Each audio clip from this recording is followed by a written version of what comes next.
Hello student, क्या हाल चाल। I hope कि आप बढ़िया होंगे, मस्त होंगे और अपने लाइफ में स्वस्थ होंगे। चलो, आज मैं क्लास 10th का चैप्टर नंबर 3 लाया हूं, आलस्य कथा, जो कि बहुत ही मजेदार कहानी है, सर। चैप्टर 3 है संस्कृत का, ठीक है, क्लास 10th का। चलो देखते हैं अच्छे तरीके से इसको फिर से।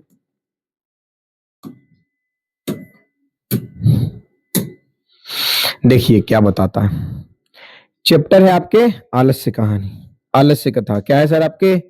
आलस्य कथा। समझते हैं इसको फिर से अच्छे तरीके से।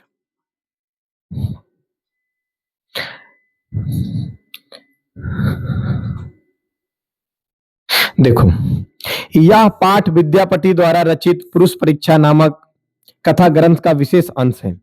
यह जो पाठ है सर, इस पाठ के जो लेखक है कौन है? विद्यापति जी हैं। कौन है? विद्यापति जी। देखिए यहाँ पे संस्कृत में लिखा होगा, देखिए क्या लिखा हुआ है। अयम पाठा विद्यापति कृतस्य कथा ग्रंथस्य पुरुष परीक्षेति नामकस्य अंश विशेषो वर्तते। क्या बताए हैं कि इस पाठ के लेखक विद्यापति हैं, जो कि पुरुष नामक परीक्षा कथा ग्रंथ से विशेष अंश रख के इसको लिखे हैं। बोले कि पुरुष परीक्षा सरल संस्कृत भाषायाम कथा रूपेण विभिन्नतानां मानव गुणानां महत्वनम वर्णयति दोषानां च निराकरणाय शिक्षा ददाति। विद्यापति लोकप्रिय मैथिली कवि आसीत्, अपिचो बहुनां संस्कृत ग्रंथानां निर्मातपि विद्यापति राहिस्त इति तस्य विशिष्टता संस्कृत विशेष अपि प्रभुता आसीत् अस्ति। प्रस्तुते पाठे आलस्य नामकस्य दोषस्य निरूपेण व्यंग्यात्मिका कथा प्रस्तुता विद्यते। नीतिकारा आलस्य रिपुरम मन्यते।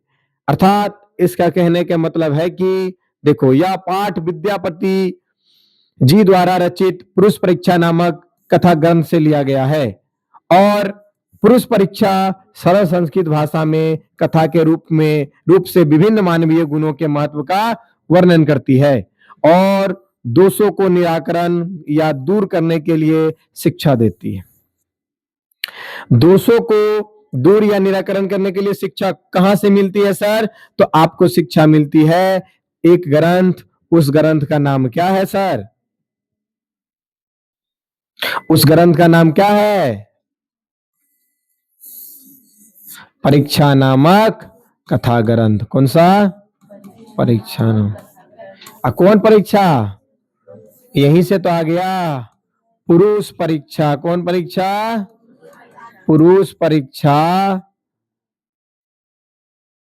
नामक ग्रंथ।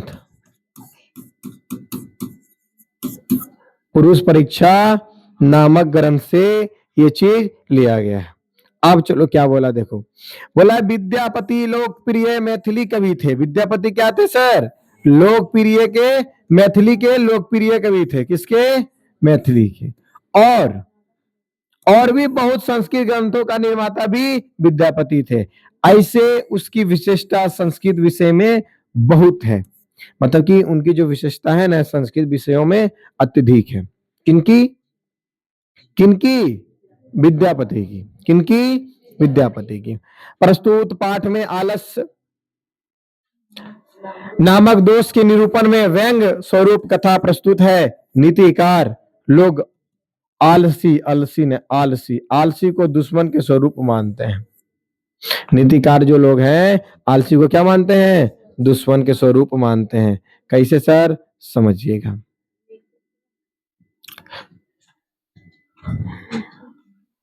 आसीत मिथिलायाम वीरेश्वर नाम मंत्री। बोला है कि मिथिला में वीरेश्वर नाम के मंत्री रहते थे। शौच भावाद दानशीला करुणा कक्षम सर्वे भयो दुर्गत भयो अनाथे भयक्षम प्रत हमी मच्छा भोजनम दाप्यति, अर्थात इसके कहने का मतलब है कि वो स्वभाव से दानशील और दयावान थे। मतलब क्या बोला, दानशीला करुणा कथक कसच, मतलब कि दानशीला में होता है दान देने वाला, करुणा करुणी कक्ष में से होता है दयावान। बोला कि सर्वे भयो दुर्गस्य भयो भयो अनाथे, दुर्गा भयो अनाथे भयक्ष प्रत्यक्ष हमी मक्षा भोजनम दाप्यति, अर्थात इसका कहने का मतलब है कि सभी संकटग्रस्तों में और अनाथों के प्रतिदिन इच्छानुसार भोजन दिलाते थे। तम धय अलसस्य भयो अप्य त्रिवन अस्तते दाप्यति यतः, मतलब कि भोजन दिलाने के बाद वहां पे एक चीज हुआ था, क्या हुआ सर, वहां पे आलसियों की संख्या में प्रचुर मात्रा में बढ़त देखने को मिला। क्यों देखने को मिला समझिएगा। निर्गुणतीनम च सर्वेशा मल्यसः प्रथमो मतः किस्सिन क्षमते कुतः जाठरे ने अपि बहिना, अर्थात कहने का मतलब हुआ कि संकटग्रस्तों में आलसियों का प्रथम स्थान है। संकटग्रस्तियों में आलसियों का क्या है सर, ये प्रथम स्थान है। क्या, क्योंकि वो पेट की भूख रूपी ज्वाला से ताप होकर भी कुछ नहीं करना चाहते। अर्थात इसके कहानी का यहां तक कहने का मतलब हुआ कि देखो, मिथिला के मंत्री कौन थे सर आपका, वीरेश्वर थे। वो बहुत ही दानशील थे, दानवीर थे। गरीब दुखिया भूखे प्यासे लंगे कपड़ा जिसके पास नहीं है, फटा पुराना कपड़ा देख के ना उसको बहुत, मतलब उनको, उसको नहीं उनको, उनको क्या होता था, बहुत खराब लगता था ये चीजें देख के। वो बहुत ही मतलब कि अंदर से ना दानशील थे, मतलब कि चाहते थे कि हर एक लोगों की मदद करना, जो भी जरूरतमंद है लोग उनका मदद करना चाहते थे। कौन सर, आपका मिथिला के मंत्री कौन, वीरेश्वर। तब सर मिथिला के मंत्री वीरेश्वर, आगे कहानी में आपको सुनने को मिलेगा, जब बहुत खाना, जैसे कि भूखे को खाना दे लिए, जिसके पास कपड़ा नहीं है कपड़ा दे दिए, जिसके पास घर नहीं घर, एक्सेट्रा बहुत सारी चीजें। जब खाना देने लगे ना सर, तो गांव में सब कमाना दिया बंद कर, बोला कि खाना मिल ही रहा, काय को कमाएंगे। तो उनके गांव में आलसियों की संख्या क्या हुई, बढ़ गई। यही कहानी में आगे सुनने को मिलेगा, देखना।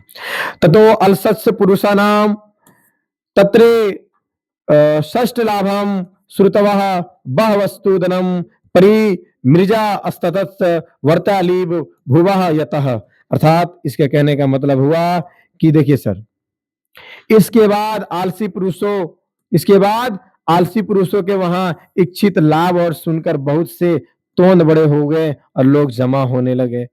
क्योंकि अब बोला कि वहां पे आलसी लोग जो है ना, सब इतने खाव के लिए एकदम अपन, मतलब तोंद मतलब होता है पेट, तोंद में क्या होता है पेट, मतलब कि कुछ नहीं करना, ना काम करना ना काज करना, आराम से बैठ के वीरेश्वर के मिथिला के मंत्री वीरेश्वर जी हेवे करते हैं, आराम से खाना दे रहे पेट। अच्छा, लोग कमाता का पेटे भरे ले, पेट भराइए रहा तो काय को कमाएगा, आराम से बैठ के तोंदी की किया, निकाल लिया, यानी पेट निकाल लिया। एक कहानी का मतलब रहा भाई। स्थिता शौक स्थिता शौक सौकर्य मूला ही सर्वेषामपि संगते सजातीनम सुखम दर्शता केन न धावंती जनतवः, अपने अनुकूल स्थिति जीव चाहते हैं। अब मतलब कि बोला कि जितना भी जीव है ना, सब अपने अनुकूल स्थिति चाहते हैं। भोजन मिल जाए तो काहे को कमाने जाएगा। अपने जाति के सुख को देखकर कौन जंतु उस ओर नहीं दौड़ता, अर्थात सभी उस ओर दौड़ते हैं। बोला कि अपने अगर किसी को लाभ मिले तो कौन ऐसा आदमी है जो कि नहीं दौड़ेगा। मतलब मिथिला के जो मंत्री वीरेश्वर है ना, लगता है ये चीज गलत कर रहे हैं। कौन नहीं दौड़ जाएगा, खाना मिले कोई भी थाली लेके दौड़ जाएगा, अरे हाँ या ना, खाना मिले कोई भी थाली लेके दौड़ जाएगा। तुम बिस्किट फेंको कुत्ता आके खा लेगा, रोटी फेंको तो बकरी आके खा लेगा, गाय आके खा लेगा, क्योंकि उसको भोजन की तलाश होती है और भोजन मिल ही जाते हैं। हर एक व्यक्ति से मनुष्य है, उसको भी भोजन की तलाश है, भोजन मिल गया तो काय को कमाएगा, काय को खाएगा। अरे यस या नो, चलो ठीक है। देखो बाबू, अल्लाह मत करो यहाँ पे। पश्चात दलसानम सुखम दर्शते ध्रुवता अपि कृतम मालस्यम दर्शयावता भोजनम गृहन्ति तदन्नत रम सचालायाम बहु दर्भ व्यम दृश्यते तनि तनि योगी पुरुषः प्राम मृष्टतम यद क्षम वृद्धता करुणायाम केवलम मल्यस्य भयम स्वामी वस्तुनः दाप्यति कपटेना अनलसा अपि गृह्णन्ति इत अस्माकं प्रमादः यदि भवति तदा शपु पुरुषाणां परीक्षां कुर्मे यति परम दृश्यम परमामिषम प्रतुसते आलस्य शालायां तनि योगी पुरुषः वही दापयित्वा निरूपया माशु। अर्थात इसके कहने का मतलब है इसके पश्चात आलसियों के सुख को देखकर कपटी भी बनावटी आलसी दिखाकर भोजन ग्रहण करने लगे। बोला कि जब इतने व्यक्ति को सुख मिल गया ने, जितना भी आलसी था पूरा गांव में सबको सुख मिल गया, तो वहां पे जो आलसी नहीं भी था ने इसको भी देख के क्या हो गया, आलसी बनना चालू हो गया। इसीलिए उनके राज्य में आलसियों की संख्या क्या हो गई, बढ़ते चल गई।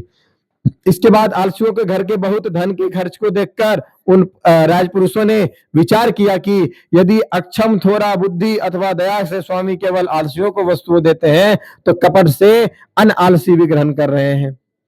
अर्थात कहने का मतलब है कि आलसी को अगर वहां के मंत्री कपड़ा लत्ता घर दुगार अगर दे रहे हैं तो वहां के जो लोग हैं ना जो आलसी नहीं है वो कपट यानी छल से अन आलसी भी ग्रहण कर रहे हैं, यानी कपट से यानी छल से ग्रहण कर रहे हैं। यह हमारी आलस है, यदि होता तब आलसी पुरुषों का परीक्षा करनी चाहिए। लगा कि अगर बताओ इसी तरीके से बोला कि सब आलसी है, तो अगर इस तरीके से बात है चलो आलसी का परीक्षा कर लेते हैं। अरे यस या नो, कौन आलसी है कौन आलसी नहीं है। तो क्या पाया, ऐसे विचार कर सोए हुए आलसियों के घर में उन राजपुरुषों ने आग लगा दिया, हल्ला कर दिया कि आग लग गया आग लग गया। ठीक है, ऐसा ऐसा करने के बाद पता चल जाएगा कौन ओरिजिनल में आलसी है। जो आलसी रहेगा ओरिजिनल में तो वहीं सुतल रह जाएगा। कहानी में ही बताएगा, देखना भैया सुनिएगा। बोला कि ततो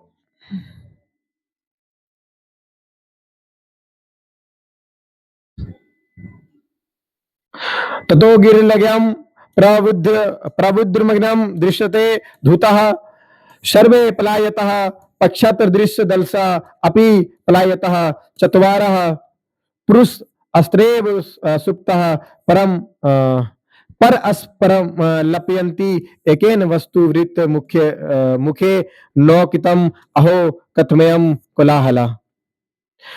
ये पहला पुरुष कहा, ये पहला पुरुष कहा। क्या कहा, इसके बाद घर में जब आग लगी ने तो आग लग के देख के सभी कपटी लोग भाग गए, जितना भी था ने अनालसी मतलब कि जो मनगढ़ंत से आलसी बना था कि हुआ भाग गया। पश्चात थोड़ी आलसी भी भाग गए, मतलब जितना था सब भाग गया। चार पुरुष वहीं सोए रह गए आपस में बातचीत करते हुए। एक द्वार वस्त्र से ढक दो मुख में बोला गया।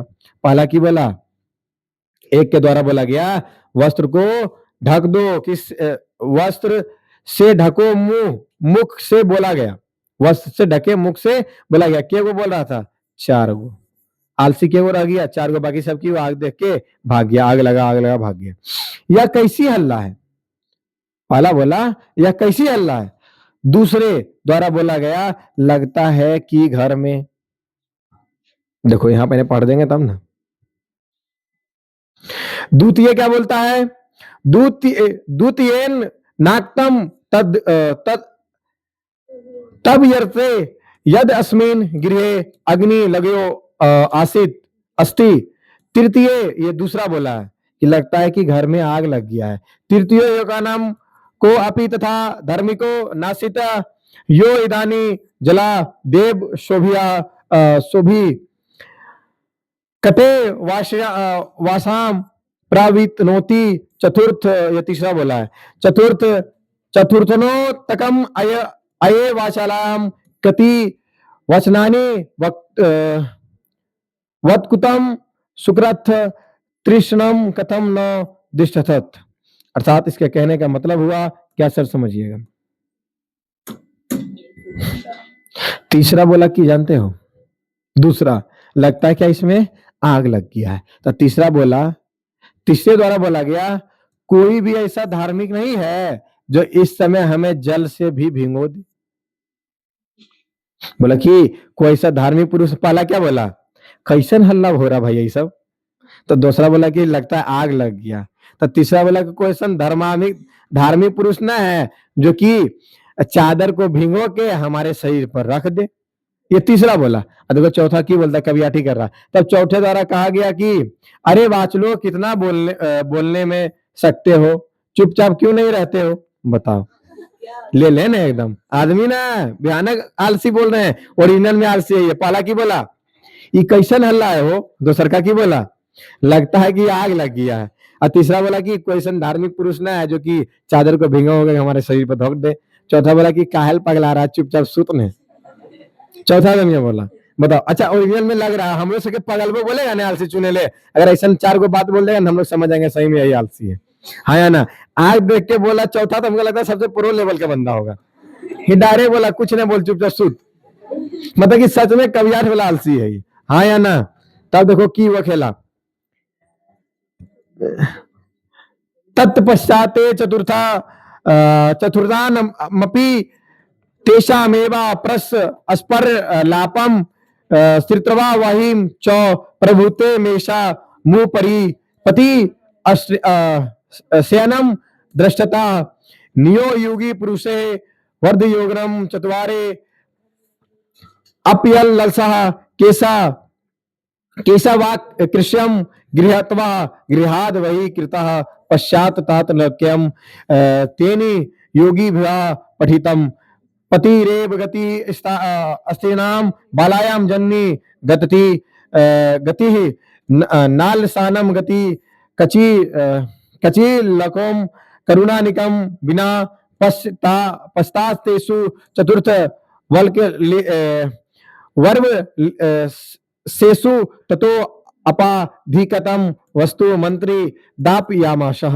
बोला कि तत्पश्चात इसके क्या बोला, इसके पश्चात उन चारों में वैसे ही परस्पर बातचीत को सुनकर और बढ़ती हुई आग को देखकर उसके ऊपर गिरते हुए देखकर आग को देखो जब वहां के मंत्री आग लगाए तो देखिए ना ओरिजिनल में पुरुष के है आग वाला। तो की बोला पता है, इसके बाद ऐसा जब पूरा माहौल गर्मा गया ने तो चारों आदमी के आपस में बात करते देख रहा है, बोला क्या हल्ला कर रहा है यार। दूसरा का बोला कि लगता आग लग गया। तीसरा बोला कि कोई महान पुरुष ने आ गया बुता दे। चौथा बोला मतलब कि शरीर पर भिंगल कपड़ा रख दे। इन्हें बोला कि आग बुता दे, शरीर पर भिंगल कपड़ा रख दे ताकि हम जले ना। चौथा बोला चुपचाप रहो ना, सुतो न चुपचाप। अब बोला इस तरीके से बात जब सुना ना तब मंत्री वहां के की बोला उन राजपुरुषों के वध में भय के चारों ओर आलसियों को बाल पकड़ के खींचते हुए घर से बाहर निकाल दिया। बोला अरे निकालो नहीं तो मर जाएगा।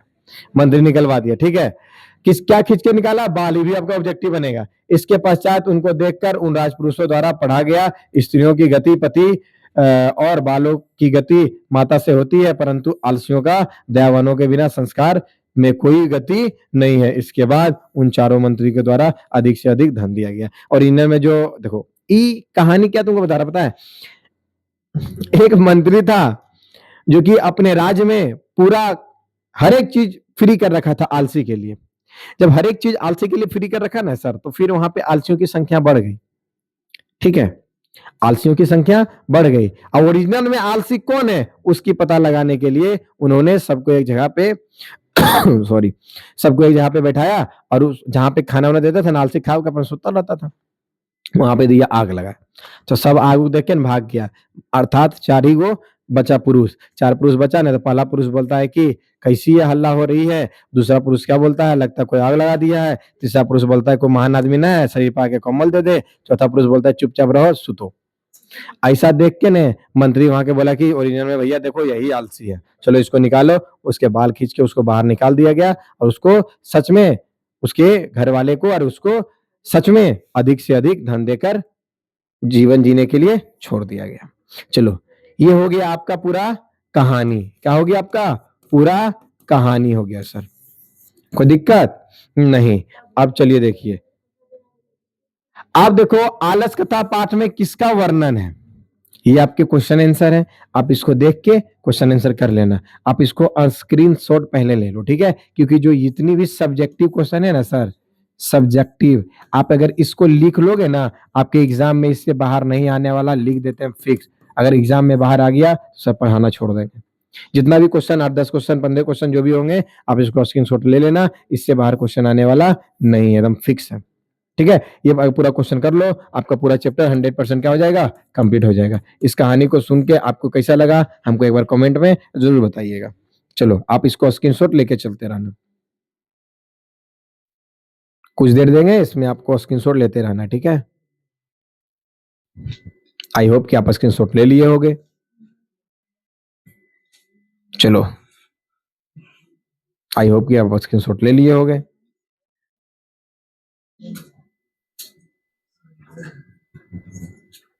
फटाफट स्क्रीनशॉट लेते जाना, ठीक है, या फिर वीडियो पॉज करके लिखते जाना।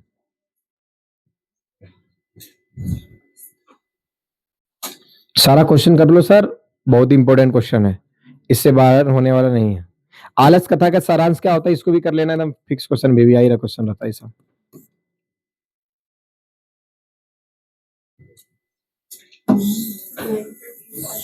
ये भी VVI क्वेश्चन है। अच्छा सर ये सब नहीं लाइएगा आप, क्या इसको नहीं बता रहे हैं, इस सबको लाएंगे लास्ट एग्जाम टाइम में। कब लाएंगे, एग्जाम टाइम में इसका वीडियो बनेगा।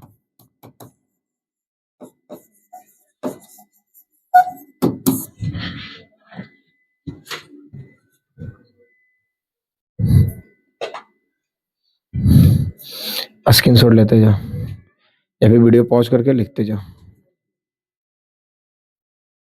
चलो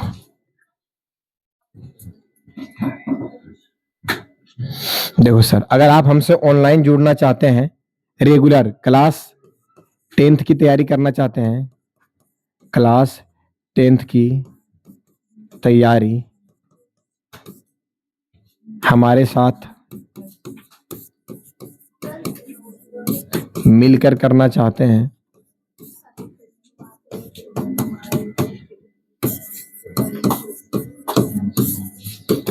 तो हमसे आप YouTube पे इस समय पर जुड़ सकते हैं।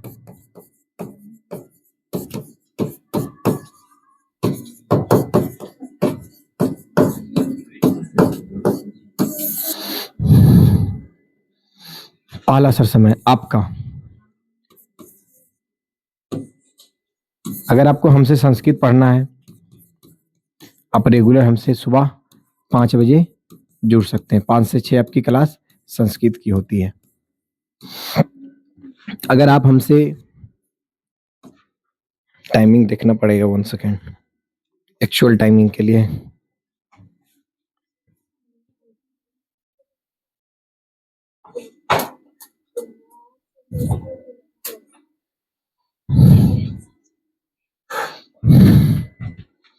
अगर आप हमसे आर्ट्स पढ़ना चाहते हैं तो आप हमसे जुड़ सकते हैं सुबह 8 बजे से 10 बजे। ये 2 घंटे की क्लास होगी, 2 आवर्स 1 आवर्स, ठीक है सर। अगर आप हमसे साइंस पढ़ना चाहते हैं तो आप हमसे जुड़ सकते हैं सुबह 10 बजे से दोपहर के 12 बजे तक। अगर आप हमसे मैथ पढ़ना चाहते हैं, मैथ नहीं, पहले हिंदी आता है। अगर आप हमसे हिंदी पढ़ना चाहते हैं तो आप हमसे जुड़ सकते हैं शाम को 5 बजे से 6 बजे। अगर आप हमसे मैथ पढ़ना चाहते हैं तो आप हमसे जुड़ सकते हैं शाम को 6 बजे से 8 बजे। ये आपके 2 आवर्स की क्लास होगी, ये आपके 1 आवर्स की क्लास होगी, ये आपके 2 आवर्स की क्लास होगी। आप हमसे ऑनलाइन के थ्रू इस तरीके से सर आप हमसे जुड़ सकते हैं। आपका जुड़ाव और आपका एक कमेंट हमारे लिए बहुत ही लाभदायक होगा। चलिए देख सकते हैं।